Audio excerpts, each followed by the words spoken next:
नमस्कार, आदाब, मैं ऐश्वर्या से स्वागत है आप सभी का सियासत टीवी के साउथ इंडिया एक्सप्रेस में। अब देखते हैं मुख्य समाचार।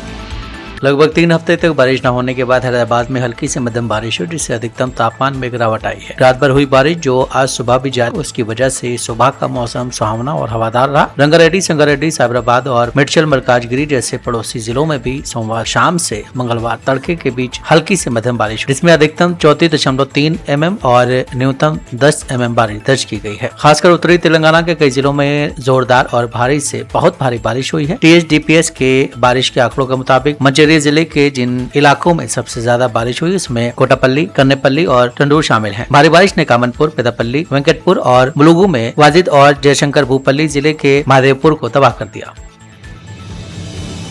हैदराबाद से सांसद और AIMIM अध्यक्ष असदुद्दीन ओवैसी ने आज कहा है कि कल जो हुआ वो इस सरकार का लगातार रवैया रहा है। वकीलों के विरोध, किसानों के विरोध और CA विरोध के दौरान भी ऐसी चीजें हुई थी। ये विरोध कई हफ्तों से चल रहा है। आपको पहले ही छात्रों से बातचीत करनी चाहिए थी। आप सामने आए वीडियोज देख सकते हैं। ये पूरी तरह से अव्यवस्था है। देखिए, कल जो कुछ भी हुआ है वो कंसिस्टेंट बिहेवियर है सरकार का। जब लॉयर्स का प्रोटेस्ट हुआ इसी तरीके से मिसमैनेजमेंट किया गया। जब फार्मर्स का प्रोटेस्ट हुआ लाल किले में, इस तरह से मिसमैनेजमेंट किया गया। CAA के प्रोटेस्ट में आप लोग भूल रहे हैं, वो उस विजुअल्स को चलाइए जब जामिया मिलिया यूनिवर्सिटी में घुसकर लाइब्रेरी में, कैंटीन में स्टूडेंट्स को मारा गया, एक लड़के की आंख चली गई। इतने हफ्तों से चल रहा है, आप बातचीत कल क्यों करते हैं? आप तो पहले से बातचीत करना चाहिए था उन स्टूडेंट से। और कंप्लीट मिसमैनेजमेंट है। और जो विजुअल सामने आए हैं वो आप खुद देख लीजिए, हमको बोलने की क्या जरूरत है। जिसके दिल में धड़कता हुआ दिल होगा और थोड़ा बहुत दिमाग होगा तो वो देखेगा उन विजुअल्स को देखकर किस तरीके से मारपीट की गई, किस तरीके से उनको परेशान किया गया। पूर्व भारतीय कप्तान मोहम्मद अजहरुद्दीन और तेलंगाना अल्पसंख्यक मंत्री ने छात्रों के शांतिपूर्ण विरोध प्रदर्शन पर पुलिस की सख्ती और अहंकारी प्रक्रिया की आलोचना की है, जिसकी वजह से कुछ छात्र गंभीर रूप से घायल हो गए और उन्हें अस्पताल में भर्ती कराना पड़ा। उन्होंने लोकतंत्र में विरोध करने के अधिकार पर जोर देते हुए कहा कि सरकार व शिक्षा मंत्री से इस स्थिति पर ध्यान देने की अपील की है, खासकर परीक्षा के पेपर लीक होने के मामले पर, जिससे छात्र निराश हुए हैं। अजहरुद्दीन ने जिम्मेदार लोगों के खिलाफ उनकी अनावश्यक और शर्मनाक हरकतों के लिए कार्रवाई की मांग की है। बीजेपी के एक प्रतिनिधिमंडल ने तेलंगाना के मुख्य निर्वाचन अधिकारी को एक रिपोर्ट सौंपी, जिसमें आरोप लगाया गया है कि हैदराबाद, सिकंदराबाद, मलकाजगिरी और चोल्ला संसदीय क्षेत्र में SIR प्रक्रिया के दौरान मतदाताओं को डराने, धमकाने, गैर कानूनी दखल और वोटर रजिस्ट्रेशन में बाधा डालने जैसी घटनाएं हुई हैं। प्रतिनिधिमंडल ने मतदाताओं के रजिस्ट्रेशन के अधिकारों की रक्षा करने और 3 अगस्त को खत्म होने वाली SIR प्रक्रिया को निष्पक्ष रूप से पूरा करने के लिए तुरंत दखल देने की मांग की है। बीजेपी तेलंगाना के अध्यक्ष ने मीडिया को बताया कि प्रतिनिधिमंडल ने कई ऐसी शिकायतों को दर्ज किया है, जिसमें दूसरे राज्यों के योग्य निवासियों, जिसमें बड़ी संख्या में IT प्रोफेशनल्स और लंबे समय से वहां रह रहे लोग शामिल हैं, को वोटर लिस्ट में अपना नाम दर्ज कराने से रोका जा रहा है। उन्होंने कहा है कि इन 4 संसदीय क्षेत्रों में ऐसे हजारों निवासी रहते हैं और उन्हें जहां से रहते हैं वहां रजिस्ट्रेशन कराने का संवैधानिक अधिकार है। राव ने आरोप लगाया कि विरोधी पार्टियां, खासकर कांग्रेस और MIM के कार्यकर्ताओं और नेताओं ने बूथ लेवल ऑफिसर्स यानी BLOs पर दबाव डाला और डर का माहौल बना है, जिसकी वजह से योग्य मतदाता वोटर लिस्ट में शामिल होने से छूट गए हैं। उन्होंने कहा है कि कई विधानसभा क्षेत्रों में फील्ड विजिट करने वाली बीजेपी टीमों को रजिस्ट्रेशन प्रक्रिया में बाधा डालने, योग्य आवेदकों को गलत जानकारी देने और जानबूझकर देरी करने जैसी घटनाओं का सामना करना पड़ा है। उत्तर प्रदेश विधानसभा चुनाव से पहले MIM नेता असदुद्दीन ओवैसी काफी एक्टिव नजर आ रहे हैं। उन्होंने समाजवादी पार्टी पर वोट बैंक की राजनीति करने का आरोप लगाया, जिस पर सपा के नेता ने तीखा पलटवार किया। उन्होंने ओवैसी को अपनी बी टीम वाली छवि ठीक करने के लिए बिना शर्त सपा का समर्थन देने की बात कही है। समाजवादी पार्टी के नेता ने कहा है कि उत्तर प्रदेश चुनाव में विपक्षी दलों के गठबंधन पर कोई भी अंतिम फैसला शर्तों से नहीं बल्कि केवल अखिलेश यादव के नेतृत्व में होगा। MIM के राष्ट्रीय अध्यक्ष असदुद्दीन ओवैसी के बयानों का जवाब देते हुए समाजवादी पार्टी के नेता ने कहा कि ओवैसी साहब को पूरे प्रदेश ही नहीं बल्कि पूरे देश में अपने खिलाफ बन चुके माहौल को समझने की जरूरत है। आज जनता के बीच ये धारणा पूरी तरह मजबूत हो चुकी है कि उनकी पार्टी बीजेपी के बी टीम के रूप में काम करती है, जिसे केवल वहीं उतारा जाता है जहां बीजेपी चुनाव हार रही हो, ताकि वो धर्मनिरपेक्ष मतों को काटकर बीजेपी की जीत का रास्ता साफ करें। कांग्रेस जनता पार्टी के संसद मार्च के बाद देश के प्रधानमंत्री नरेंद्र मोदी का नेट पेपर लीक पर पहली बार बयान सामने आया है। पीएम ने एनडीए संसदीय दल की बैठक में कहा है कि युवाओं के भविष्य के साथ खिलवाड़ नहीं होने देंगे। पेपर लीक के दोषियों को कड़ी से कड़ी सजा दिलाई जाएगी। पीएम ने कहा है कि पेपर लीक राजनीति का विषय नहीं, उनके भविष्य का नुकसान न हो, इसलिए री एग्जाम लिया गया और उसे सफलतापूर्वक पूरा किया गया। उन्होंने कहा है कि पेपर लीक के मामले में सरकार की ओर से तुरंत कार्रवाई की गई। छात्रों को लेकर सरकार संवेदनशील है। पीएम मोदी ने कहा है कि ये सिर्फ केंद्र सरकार का मामला नहीं, पेपर लीक के दोषियों को सजा दिलाने के लिए सबको एकजुट होना होगा। उन्होंने कहा है कि आगे ऐसा ना हो, इसके लिए इंतजाम करना होगा। नीट के एग्जाम के बारे में आदरणीय प्रधानमंत्री जी ने कहा है कि जब का खबर आए तुरंत सरकार ने कार्रवाई किया और 13 लोगों को अरेस्ट करके जेल में डाल दिया गया है और साथ साथ जो छात्र हैं, स्टूडेंट्स हैं, उनका भविष्य को नुकसान ना हो, इसलिए री एग्जामिनेशन नीट का प्राथमिकता दिया गया और री एग्जामिनेशन को सक्सेसफुली, सफलतापूर्वक कंडक्ट किया गया और उसका रिजल्ट निकालने में कोई विलंब नहीं किया। तो दोबारा इस तरह का पेपर लीक ना हो, इसके लिए सख्ती से कदम जो उठाया गया है। जिन्होंने पेपर लीक धंधे में जो लिप्त है, जो लोग दोषी पाए गए हैं, जिसको अरेस्ट किया गया है, उसको जेल में डाल करके प्रधानमंत्री जी ने ये अपील भी किया है कि उनका जो सजा है उसको सख्ती से सख्ती सजा कैसे दिया जाए, उसमें सारा टॉप क्लास के वकील लोग भी साथ दें, ताकि जो पेपर लीक जैसे पाप काम किया है उन लोगों को घोर सख्त सजा मिले। दिल्ली के जंतर मंतर पर हुए छात्र विरोध प्रदर्शन के दौरान घायल हुए छात्रों से मिलने के लिए कांग्रेस नेता राहुल गांधी और प्रियंका गांधी वाड्रा अस्पताल पहुंचे। उन्होंने अस्पताल में भर्ती घायल छात्रों से मुलाकात कर उनका हालचाल जाना। राहुल गांधी ने मीडिया से बातचीत करते हुए बताया कि उन्होंने लोकसभा अध्यक्ष से भी मुलाकात की थी और कल के प्रदर्शन में हुई बर्बरतापूर्वक कार्रवाई पर सवाल उठाए। उन्होंने सरकार से जवाब मांगा है और शिक्षा मंत्री धर्मेंद्र प्रधान के तत्काल इस्तीफे की मांग दोहराई है।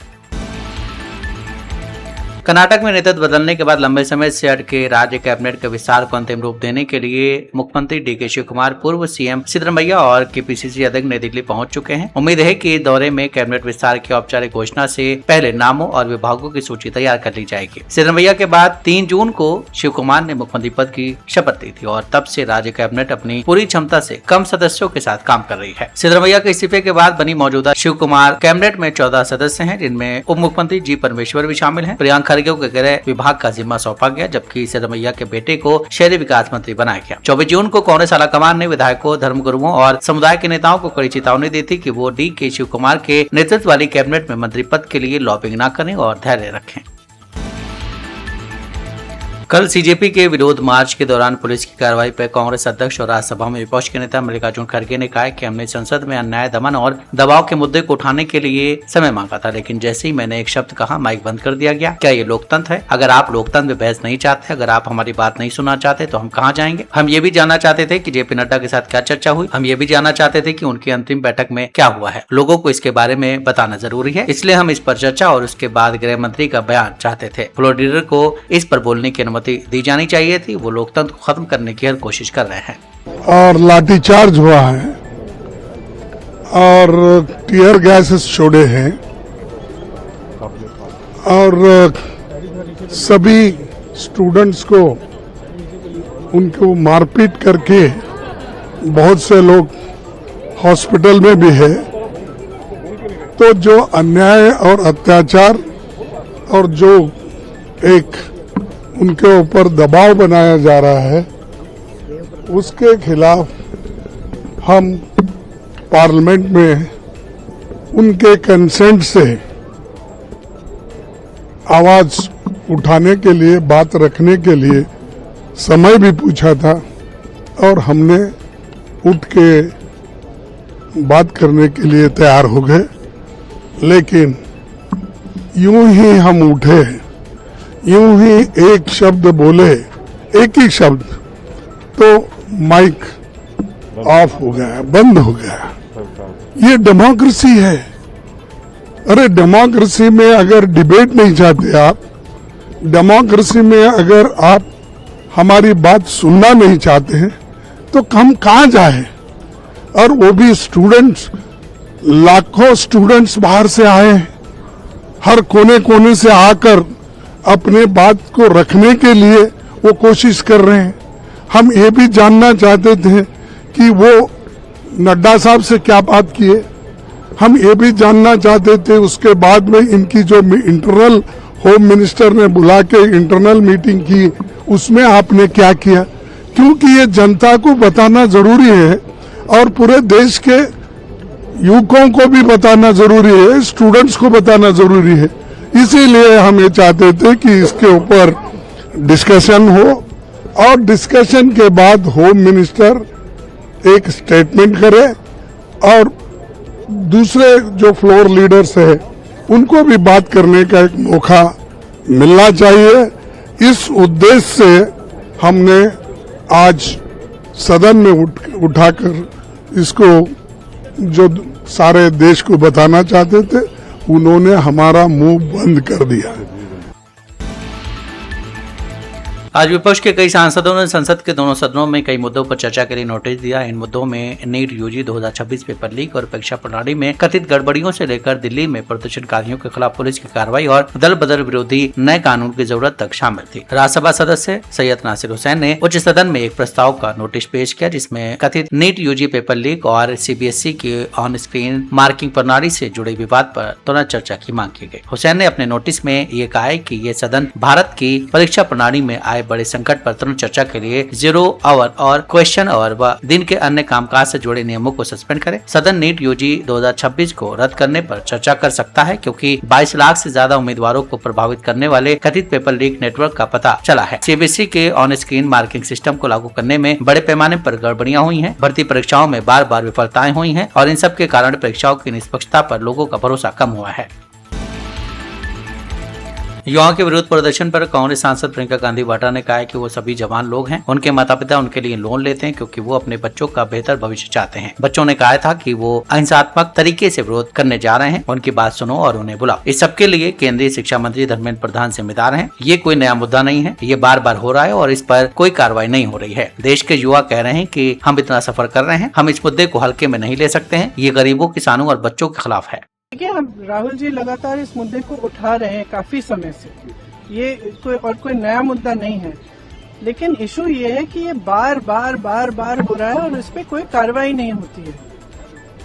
मुझे याद है जब मैं यूपी में काम कर रही थी तो जो पेपर लीक हो रहे थे वो एक दो जो एकदम जो नीचे वाले अधिकारी हैं उनको आपने अरेस्ट कर लिया या 2 दिनों के लिए रख लिया थाने में, उसके बाद बात वहीं पे रुक जाती है। किसी पर कार्रवाई नहीं हुई है, किसी पर कोई ठोस कार्रवाई नहीं हुई है। अब ये मुद्दा इतना ज्वलंत इसलिए है क्योंकि देश के युवा हैं और ये समझ रहे हैं कि हमारे फ्यूचर, हमारे भविष्य के लिए क्या है। हमारे माँ बाप लोन लेकर मुश्किल से हमें पढ़ाते हैं, हम लोग स्ट्रगल कर रहे हैं। वो ये कह रहे हैं ना, वो कह रहे हैं कि हम स्ट्रगल कर रहे हैं, हमारे लिए इतना मुश्किल है। आप कोचिंग सेंटर्स को देखिए, मैंने बहुत सारे देखे और कोचिंग सेंटर्स में जाइए और कोई भी माँ बाप जानता है, मतलब किसी भी लेवल का, किसी भी सोसाइटी में आप जानते होंगे आपके बच्चे जब पढ़ते हैं तो कितना टेंशन होता है, कितना जब एग्जाम होता है कितना टेंशन होता है। एज इट इज इतनी मुश्किल परिस्थिति है, ऊपर से आपने जॉब्स क्रिएट नहीं किए इतने समय से, तो बच्चा अपने फ्यूचर को देख रहा है, कह रहा है कि मतलब मेरे फ्यूचर में फिर है क्या। कोविलपट्टी में जनसभा के दौरान सीएम विजय के बारे में कथित तौर पर की गई टिप्पणियों के लिए विलायतीकुलम के डीएमके विधायक की गिरफ्तारी पर डीएमके के प्रवक्ता ने कहा है कि वो आलोचना बर्दाश्त नहीं कर पा रहे हैं। ये हमें डराए धमकाने के लिए है, ये कड़ा संदेश देने के लिए है कि आपकी आलोचना बर्दाश्त नहीं की जाएगी। संविधान में अभिव्यक्ति की आजादी गारंटी दी गई है और बेशक इसकी कुछ सीमाएं भी हैं। अगर आपको लगता है कि ये मानहानि करने वाला है, अगर आपको लगता है कि इससे आपकी प्रतिष्ठा को नुकसान पहुँच सकता है, तो आपको मानहानि के कानून के रास्ते का सहारा लेना चाहिए। सिर्फ इसलिए कि आपके हाथ में पुलिस की ताकत है, आपको उसका गलत इस्तेमाल नहीं करना चाहिए। उन्हें टीवीके के राजनीतिक एजेंडे को आगे बढ़ाने में अपना समय और ऊर्जा बर्बाद नहीं करनी चाहिए। साउथ इंडिया एक्सप्रेस यहीं समाप्त होता है। मुझे दें इजाजत। बाकी खबरों के लिए आप बने रहें सियासत टीवी के साथ।